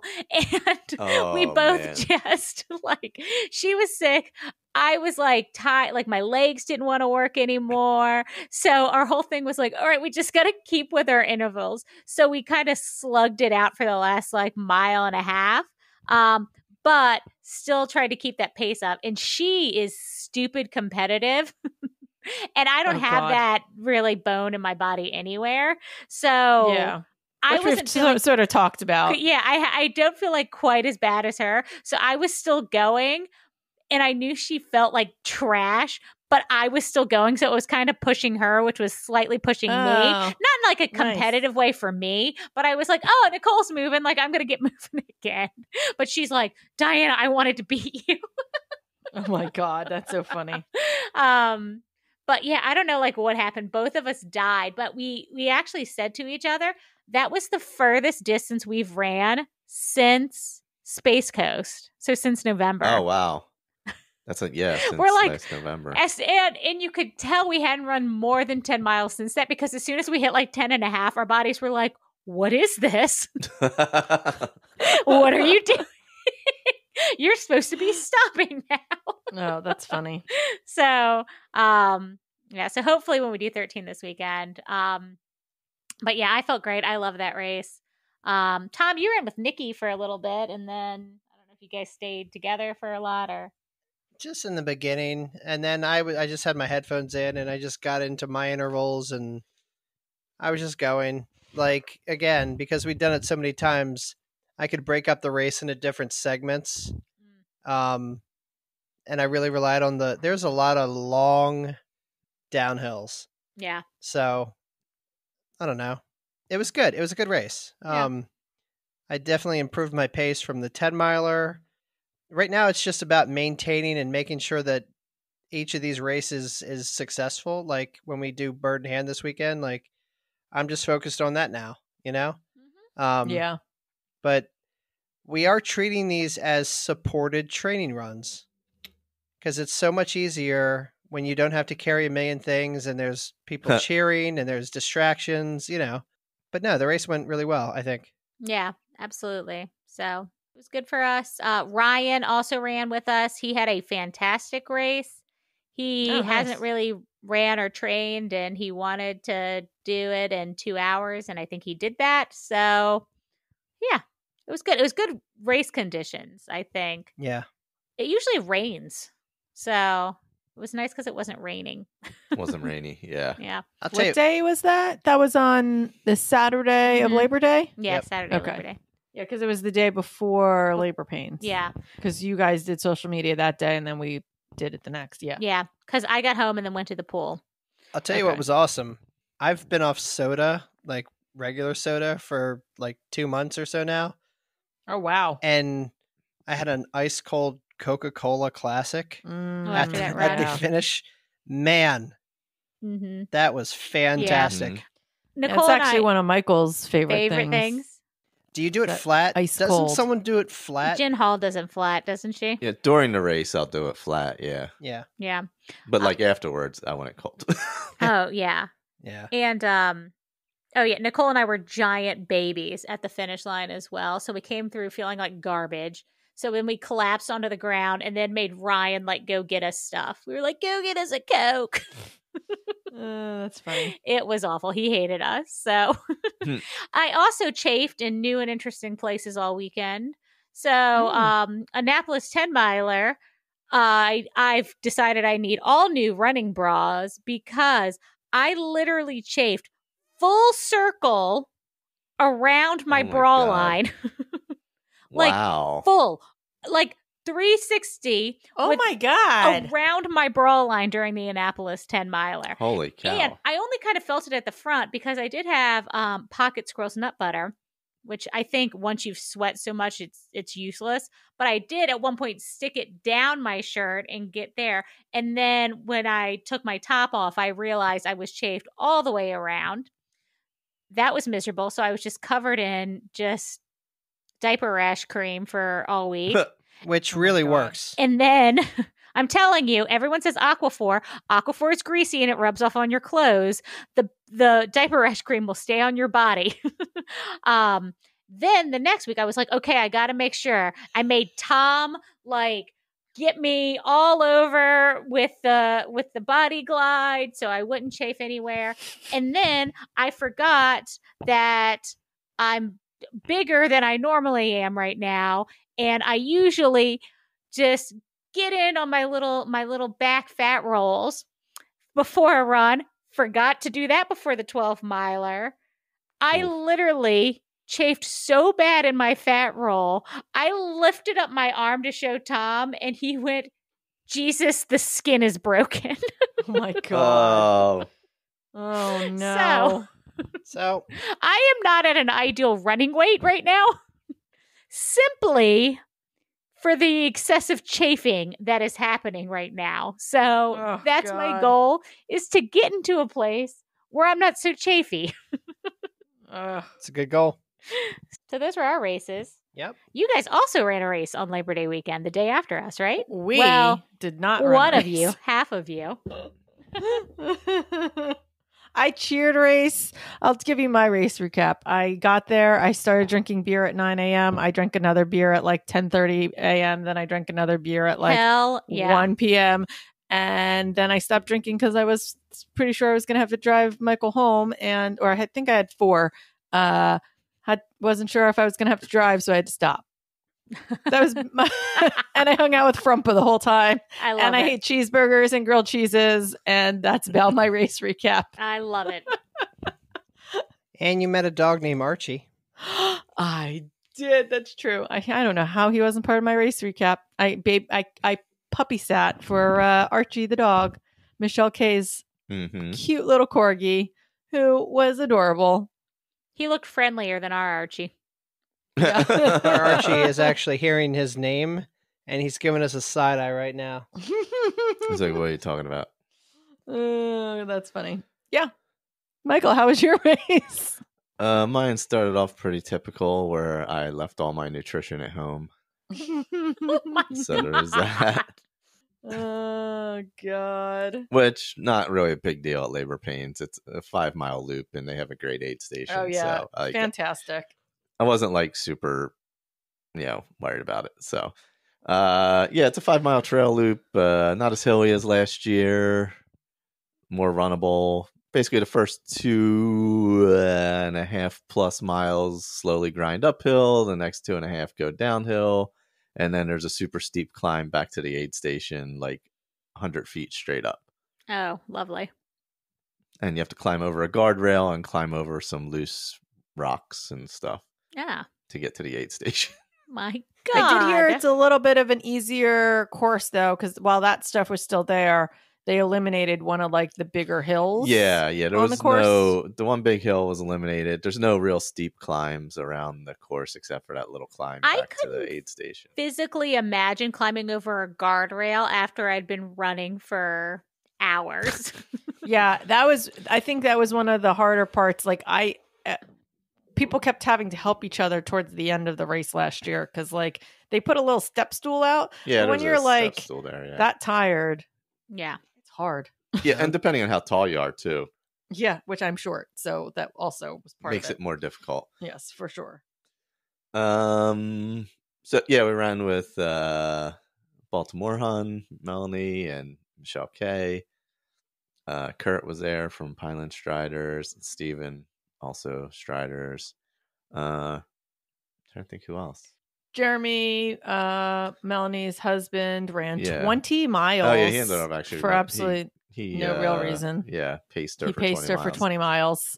But yeah, I didn't like have a super goal going in because knew it was going to be 90 degrees out, and so I was like, yeah, whatever, do whatever. And I'd hoped to bring nutrition to practice, which I didn't, so that didn't matter. So I was like, whatever, we'll just go. Carried a water bottle, which is all I really needed. And then each time I came around, I had a cup of chicken noodle soup. And it was hot. And he was eating chicken noodle soup. Everyone was like, who is eating this That soup? sounds amazing, by the way. It was amazing. Every loop, I had a cup of chicken noodle soup. I think it was just because it was really hot. At like towards the end, it got like really hot. Actually, one cup I picked up, it was so hot I had to put ice cubes in it. Oh yeah, that's right. Which was weird when I got to the noodle and part, I was like, everyone's like, who is eating this really hot soup in like 90-degree weather? It was awesome. The salt was awesome. So like it kept me good. It's almost like you drank coffee in a hot tub. Yeah, exactly. Coffee. I feel like it's on brand. I feel like it's fine. I would quick grab like a cup or two of Coke, flat Coke that was out there, and then in the middle ones, I grabbed some ginger ale just to keep my stomach settled since it was like getting super warm. Oh yeah, well, and you've had issues with that in the past, so it's nice that you like were trying to stay ahead of it. Yeah, mitigate this a little bit, and But the first 50K I ran pretty well, so I was like, all right, I was pretty happy with that. Finished up that lap for 35 miles, and then we were kind of debating on what to do. We were going to go eat and all, and I was like, all right, well, I could go out, because I was under 8 hours at that point. So I was like, all right, I could go out for another, and the loop at that point would take me an hour 45 probably to an hour and 50. I think we can go eat, or it could be like 7:30 by the time I get back here, and I'll be dead and want to drive right home. I'm like, all right, I'm just like, let's go eat. Yeah, so we went to a brewery and ate and drank really good food and had really good beer. Yeah, so there was that. But the race went well. I was happy with it. I did not twist an ankle at all. There you go. No, but you stubbed something, didn't you? Yeah, I mean, you always stub your toes on And he's rocks. got this. Yeah. I'm gonna bring out my Massachusetts right now. He's got this wicked blister that I'm staring at right now. It's actually not that bad. It looks huge. It's under some really thick callus. Oh god! In a place where I never get a blister, so that was weird. Like on my heel, it must have just been the way the trail was, because there was like you ran downhill for like 2 miles at the end, which was great, but like also was like a pounding. Yeah. Because I ran it pretty hard each time. And I was, even on the last lap, I probably ran a third of the lap. So I was happy with it. With not Rockin' the Knob, with Bird in Hand next weekend. I was like, or if you're listening to this last weekend, I was like, I don't want to be completely dead. So there was no reason to go out for 40. Like, didn't really matter one way or the other. See, kudos to you for making a smart decision, because you had already accomplished a 50K. Like, yeah, I was like, I mean, it didn't like this was never a goal race anyway. I love doing labor pains. Yeah, I think it's going to be one of those things that's sort of a tradition for us. And Melanie loved it, so she's like totally jonesing to come back. So, yay! I know. I feel like it's going to be like kind of a tradition, Memorial Day, whatever, Labor Day weekend thing. It also fits in as like a perfect long training run. Yeah, for whatever you're doing in fall. Yeah. So it's super fun, and the course was really great, really runnable. It was dry this year since it hadn't rained in like forever. Yeah, I'd be interested in coming back so that if they keep the new course too, just to see what it's like. I mean, it was warm, but it is what it is. I mean, it wasn't like crazy. You're in the. Oh, I did get a little sunburn because. Oh God, yes. I didn't put on sunblock at all. What? Yeah, I know. He's like, am I red? I'm like, yes, very. Sounds like something that I would do. Yeah. I will say the only issue I had in the beginning was people are really bad at self-corralling at the beginning of races.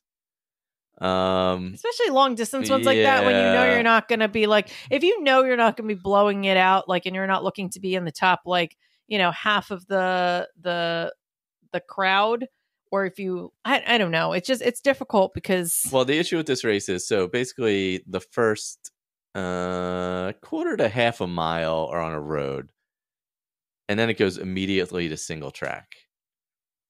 So then everybody's lined up on single track. Oh. But the problem is there's some people who are going to hike most of the day, which is totally fine. But they were starting before I was. And I put myself in the middle because I knew I'm basically middle of the pack. So I started in the middle.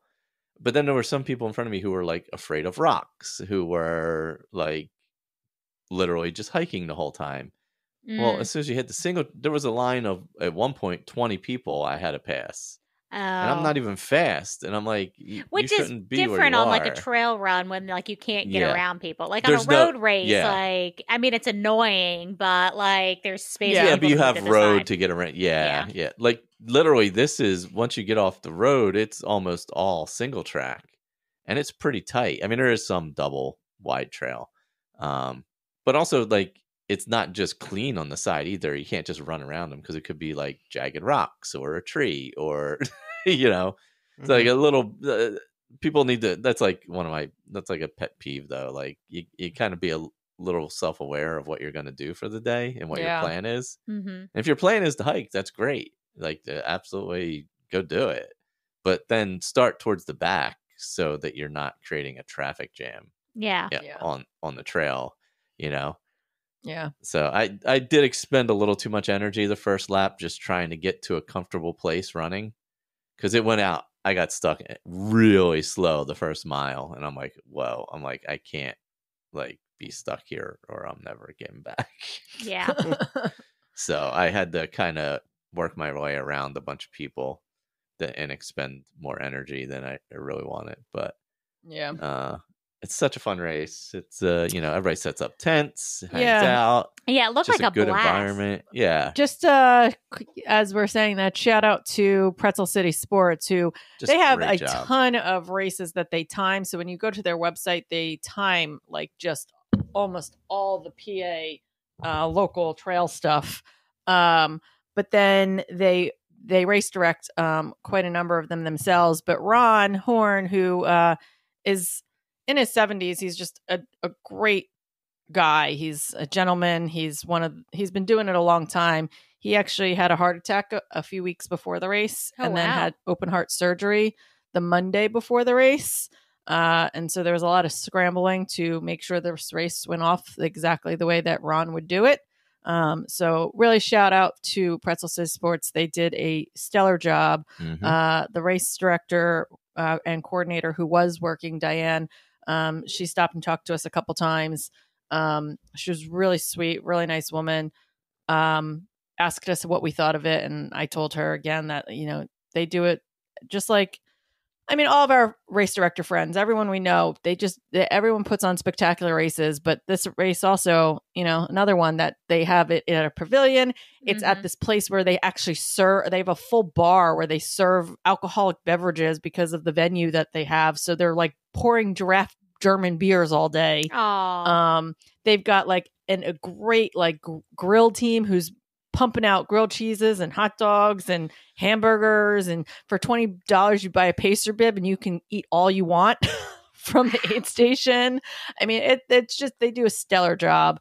So just shout out to Pretzel City Sports. If you guys ever want to run a really great race, go to their website. They are a little bit harder to find because they're not on a lot of the platforms. You literally have to go direct. He still sends out paper applications for all of his races. Oh, wow. This is how old school race director this guy is. But they have such a good reputation. Yeah. So highly recommend if you live in this Eastern PA area. And great really, races. even though it's a 12-hour race, I mean, there's plenty of people who just do whatever they want. You know, Yeah. it's like there's people who do because they have a mark out for if you want to do a marathon, if you want to do like Mel did their first 50K, there's a marking for that. Yeah. There's like a turnaround point. Yeah, on the loop. So you don't have to do the next full loop. You know, you can just go to the point you need to go to and come back, and it'll be whatever marathon, 50K, 100K, whatever. I mean, you could do a half. You could do 10 miles. You could do 15 miles. You could hike all of it. It's like quit when you want. Yeah. All right, I'm in next year. Let's do do it. it. It's a fun. Yeah. I mean, honestly, Mel and I talked about how, Tom, this would be like a perfect race for you. Like this, she was like, I'm going to talk to Tom and tell him that this kind of race is exactly like, because there's no pressure. Oh, like, also, it's way maybe less, it was Michelle. Way less technical than Rockin' the Knob. I will tell you way that. Less. Way less technical than Rockin' the Knob. Is it just like the distance, or it's 12 hours? It's 12 hours, and then you do whatever you want. Yeah. Is there like a 6-hour option? No, but you can just stop. But you can just stop. It's not. It's honestly, it's not that expensive of a race. Expensive, yeah. That would be. Reasonable. It's a very reasonably priced race. That it wouldn't be obscene to be like, oh, I'm only going to try and push for like 6 to 8 hours and see what I can do. Yeah. Is there a medal? Ooh. No, you get a hoodie or a race premium, and then if you hit a marathon or 50K, a 50K or 40, whatever, it's like embroidered onto the race premium. Whatever you finish, they embroider. So it's not a medal; it's a wearable medal. All right, don't spin it. No but medal. You can wear it all the time. It is a premium race. It is It is actually pretty nice. It is nice. Last year's was, I don't know what this year's is. A hoodie. Last year's was a quarter zip. Oh, that's nice. Yeah. Okay. Like a fleece lined quarter zip too. Zip, Yeah. Yeah, and then they'll put whatever you finish. It says labor pains, and then it has the distance you finished underneath That's it. nice. Yep. That's really nice. Yeah, I enjoy labor pains a lot. Yeah. And I like the looped races because I don't like having to carry stuff.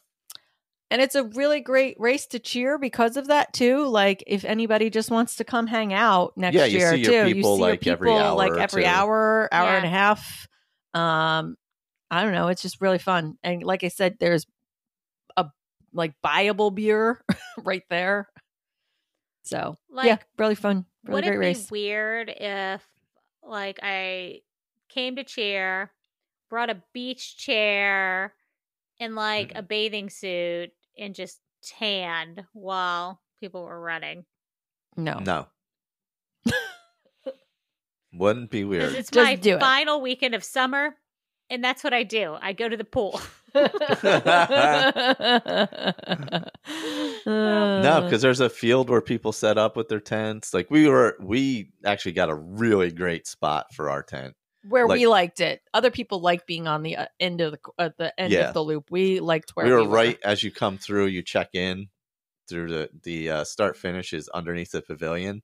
So you come through there and check in every loop, and their aid station's right there. And then we were right after that. Yeah, and if you are on the other side, Diana, you can sunbathe over there because that area is way sunnier. Yep. Yeah. We were kind of in the shady under the trees where. Well, I mean, that's where most people would prefer to be, but I'm a lizard. So very lizard-like. Yeah. Oh, I'm so glad you guys had a good race.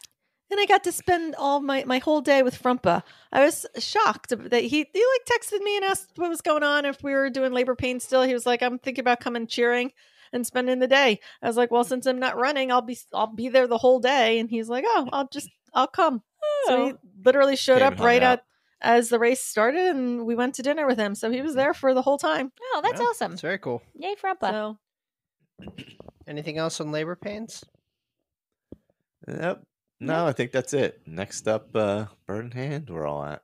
And then Rockin' the Knob. And then it'll be a spectacular, 2 weekends in a row we're going to see you, and then record after. So, yep. Full marathon for me, Rockin' the Knob. Will I finish this time? To Andrew and Angie, because they're leaving their baby with me, so they may not get it back. Which will also be with me now too. Oh, yeah. So I don't know, Diana, how this is going to work out for us, because we're going to have to share that baby. Oh my god! Unless they want to bring their dog, which I don't think they can on the plane, but so that we both have something to play with at some point. Oh, she's so cute. Oh goodness. Okay. Yeah, we've had a busy few weeks with races. Yeah. Yes, we have. Mm-hmm. Yeah, and it's just kind of nonstop from now on. So, do we want to wrap up with something good? Always. All right. Can I go first? Yeah. Always. Because this is ridiculous. Uh-oh. I am in my 40s, and we're recording this, full disclosure, on a Thursday before Bird in Hand, which is Saturday. And I'm leaving Bird in Hand at noon, driving 4 hours to Connecticut on Saturday after the race. God. And I'm staying with my friend Pearl, and we are going to see Pearl Jam Saturday night at the Apollo Theater, which is a 1,200-seat venue in Harlem, and then Sunday night at Madison Square Garden. Wow. And then Diana, are you going with him? Absolutely not. Oh, okay. Are you driving up there with him, or are you taking two separate cars to Bird in Hand? We're driving together to Bird in Hand, and then she's going to get a ride home with other friends. Okay. Yeah. Okay. But yeah, it's ridiculous. This is something like someone in their 20s should pull off. Yeah. Oh my god. I'm going to be so tired, but it's going to be epic. And then oh my god, I'm going to have all of Saturday night, all of Sunday by myself.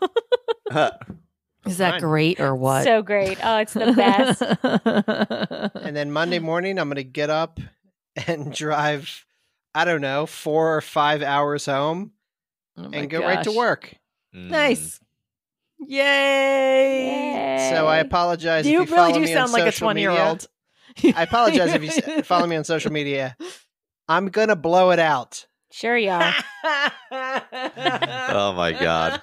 So that means we won't see you at all this weekend on social media? Yeah. So my something good is going to concerts, Pearl Jam specifically, like I'm in my 20s. Concerts are always your something good. You always love your concerts. It's my jam. Mm-hmm. I'm repeating my last something good. Literally, I'm pretty sure on the last episode, my something good was Murders in the Building, Only Murders in the Building. And it was because we had finally watched season 1. But then we just binged season 2. And it is just as fantastic as season 1 was. A couple little things I didn't love about it, but overall, the season was fantastic. Steve Martin is just, I mean, the in the reveal scene, some of the like physical comedy he does. He's so great. Just amazing. Like I just could not I was bawled over in tears laughing at certain points because it was just like, what is happening? Why is he so good at this? It's laugh out loud show. Like yes. Yeah. It's so good.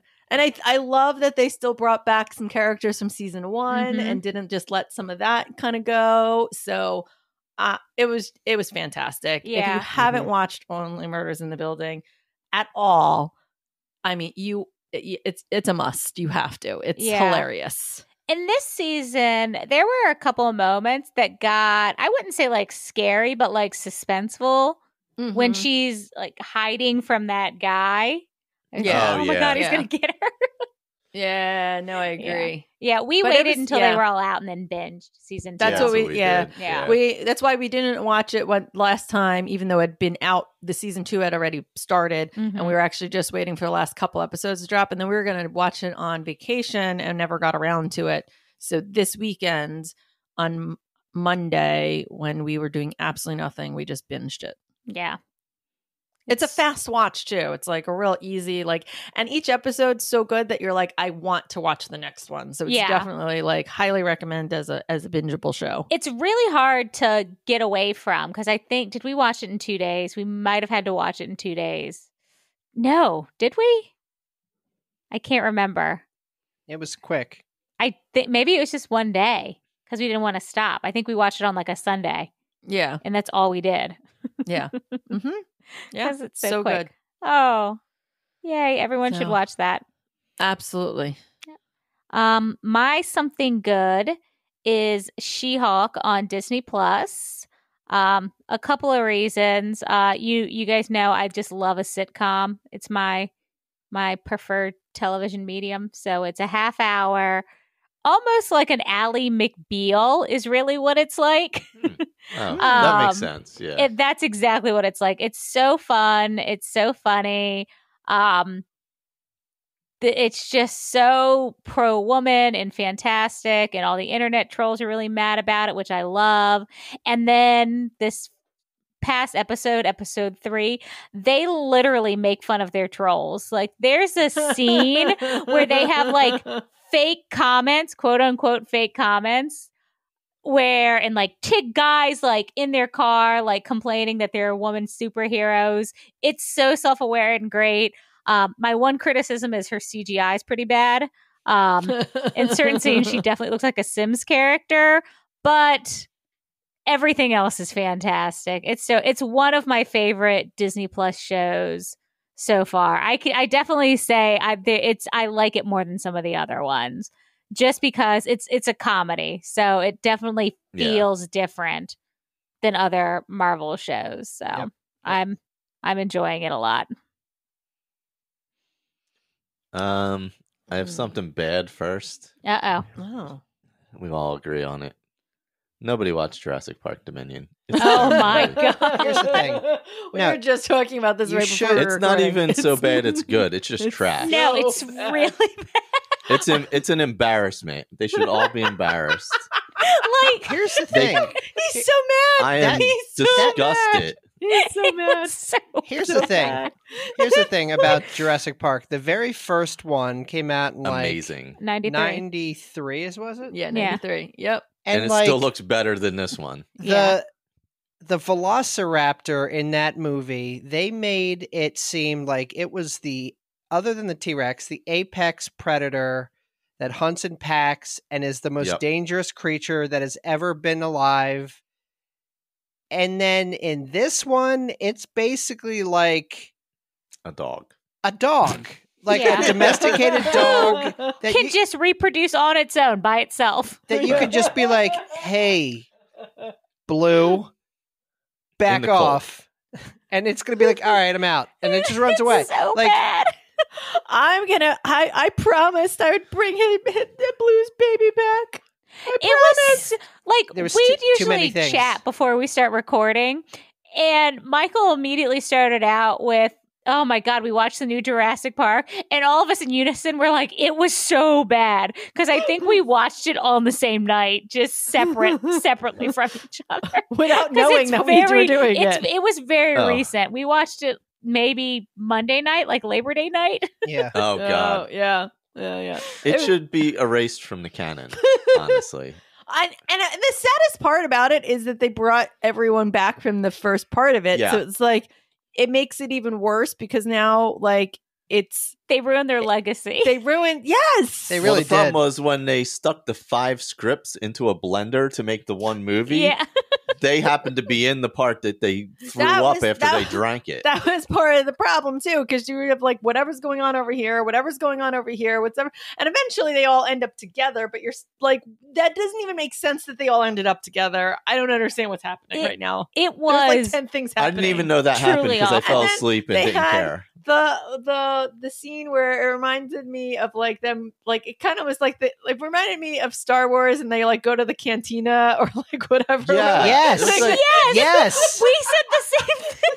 I was like, is this a bad Star Wars movie? It was everything. It was like every half. Why are we here and what is going on? It was just like a half-assed ripoff of every action movie ever. Is all it was. I was dying laughing. Like what? Like I thought we were in a Star Wars movie and they were at a cantina. It was so weird. Like I think we started calling it Mos Eisley. It was not good. I like honestly, and I think I said this before we were talking earlier. I was like, if it was slightly more self-aware and just leaned slightly more into the campy, it would have been better. Like it would have been so bad it's good. But they were they were actually trying. Yeah. Which made it so worse. And that one character, like the first words out of his mouth, the like Steve Jobs kind of like guy who was like, Tim whatever Cook his guy, name is. yeah. I don't know. Whatever his name. He is such a bad actor. I was like, for like a minute, I'm like, did they get like a guest act, like famous like tech guy that can't act? I don't understand what's happening. Yeah, he was really weird. He was really bad at acting. It was the problem. Everything was bad. Nobody in that movie should ever work again. like it was so bad. Nobody in charge of any decision making should Bryce ever work Dallas again. Howard should just stick to directing now. Much like her father, God. she's a better director than she is Yeah, actor. there you go. Yeah. Even There's Jeff nothing wrong with that. Goldblum's eccentricness wasn't endearing in this movie. It's so bad. That's the part that killed me, right? Is that Everything. like everything was so bad. Like it killed, like the fact that the older people from the first movies were there. Like I feel like they ruined their legacy of what Jurassic Park was for them. Like, look, Jurassic Park 2 and 3 weren't good, Yeah. but they were not this bad. No. Correct. All right. And Jurassic World move 1 on and 2 to- weren't great, but they weren't this bad. All right. You should move on to your Correct. actual something Correct. good. Now, something that's so bad it's good is F-Boy Island. So bad. God. Because it's totally So self-aware. Totally self-aware. Totally over-the-top dating show on HBO. HBO Max, yeah. It's on HBO Just- Max? Yeah. Totally unexpected, but not expected to be there. It's only like 8 episodes, 10 episodes, two seasons. Yeah. Great. Over the top, silly, goofy, The everything people you want. on it are insane. The thing that makes it as good as it is, though, is the host, who Nikki, what was her last Glazer. name? Glazer Nikki Oh, Glaser. you comedian. love her. is a comedian, She's and amazing in honestly, she is what makes the show as good as it is too. Yeah. Like because it's so self-aware about what a bad dating show it is that it's like extra good. Yeah. Everybody's a complete moron on it. Oh my god. And They lean into it. They Yeah. like even the guys on the show. They all think they're brilliant. Yes. They're all really dumb. Yes. But like there's like this weird bromance thing that happens, but they lean so heavily into that That it's over like the top but that it's it's so hilarious. and yeah. they, I think, are so self-aware of how over the top they're being that it makes it even More better. fun. Like Yeah, it's just like the most ridiculous show ever. I feel Diana, like- you will spend your entire time like being like what is wrong with these people? What is happening? I love really bad reality television, so Oh, it's perfect. It's so well done. I swear to you, you have to Yeah. watch this. The best is when the women who are, because there's F-boys and nice guys, and then oh god, like when they come to realize that all they're selecting is F-boys, and you're like, yeah, Because that's what because you you want. don't like nice guys because you keep telling them they're all boring. Like, So the concept is there's like 20 like what? there's like 26 men that start, and half of them are self-proclaimed nice guys and half of them are self-proclaimed F-boys. And these girls have to pick from, these are like the people that they have to pick from. And their goal is to find a nice guy, but they're just kind of dumb and only really want F-boys. I will Like, say- the kind of guys that they go for but are these, the nice guys like those guys that say they're nice and are really like kind of no, toxic I think and that bro-y? they're just like, no, I I think, think they're just some of them older, are, more mature generally. yeah, and they're good looking, so they get taken, like, you know, but they're a little bit more serious and like in the stage of life that they're in. Yeah. Past the partying phase kind of thing. Yeah. And some of them you can tell are just nice guys, like they're just like nice just the way guys. And Just- like the first season, I will say it was like painfully obvious who was who. Like Yeah. you could To us, Yeah. However, Yeah. to these women, it was not for whatever reason. season 2, it was there were some people who played it pretty well because you There's come in 2 knowing seasons and- of this. Yes, Yeah. it's great. It's great. And then they bring callbacks from the first season, Yeah. and it's even better. Yeah. Oh my totally great. God. Yeah, it's amazing. I love it. I'm It was so fun. Well, that is something good. That is something good. We're gonna have to watch that. No, I feel You like this is are. gonna be a long episode, but it's a fun episode. Yes. Yeah. Well, we haven't been around for like forever, so. Yeah. And I've heard that people don't mind these long ones, so here you go. Yeah. Every now and again, That's- it's good to have a long one. All right. Don't edit out the good stuff, Michael. Sometimes he does, and I'm like, Sometimes why are he you editing edits that out out? the good He's stuff. like, for time. Do I? No, Every so often when I'm like, Michael, that's funny, I think that's you do, I think you do bantery. a fantastic job. But then like when we talk forever, sometimes he does have to cut out for time. Look, somebody's got to make the hard decisions. Look, I don't listen. It's irrelevant. I listen. In fact, I'm going to listen to as this well. particular episode at 4 a.m. on Monday after 2 concerts. Oh my god! Coming back from Connecticut. Good luck with that. That's okay. You'll see it on social media. Okay, so we will see you this weekend at Bird in Hand. which will be last weekend for everybody listening. And next And we'll weekend. And then we'll see you next weekend. And then next weekend at Rockin' the Rockin' Knob. Yeah. So Gonna have a lot to talk about again next episode. The Knob Strikes Back. Ooh, the Knob Strikes Back. It better not. I'm already nervous. Oh, God. Nah. The Rise of the fine. Knob. Rise of the Knob. Oh my God. He's laughing so hard. That's, spoiler alert, that's going to be the episode title, The Rise of the Knob. Oh my God. What is happening? All right, so Do you have a poignant quote now? here's just a shout out to everyone that's either in dopey training, about to start dopey training for your fall races. I am reminded, or we are reminded, that being an athlete is a state of mind which is not bound by age, performance, or place in the pack. And that comes from America's coach, Jeff Galloway. Oh. Nice. I was literally expecting something from the Queen, honestly. That's what I was waiting I'll be for. honest. I looked up quotes by the Queen, Oh, they're probably terrible. and they're very long and very specific, and have nothing to do with anything we talk about. Winston Churchill and I did not get along. But Jeff Galloway, you are always relevant. So good luck in your training, everybody. Good luck in your races. Yes. Tag us in your runs. Please we got do. Snarky Snacker who's tagging us regularly. Everyone else tag us in your runs. Let us cheer you on. Yes, Amen. Yes. And so this is Tom for Aaron, Michael, and Diana. God save the Queen. God save the Queen. Bye. Bye.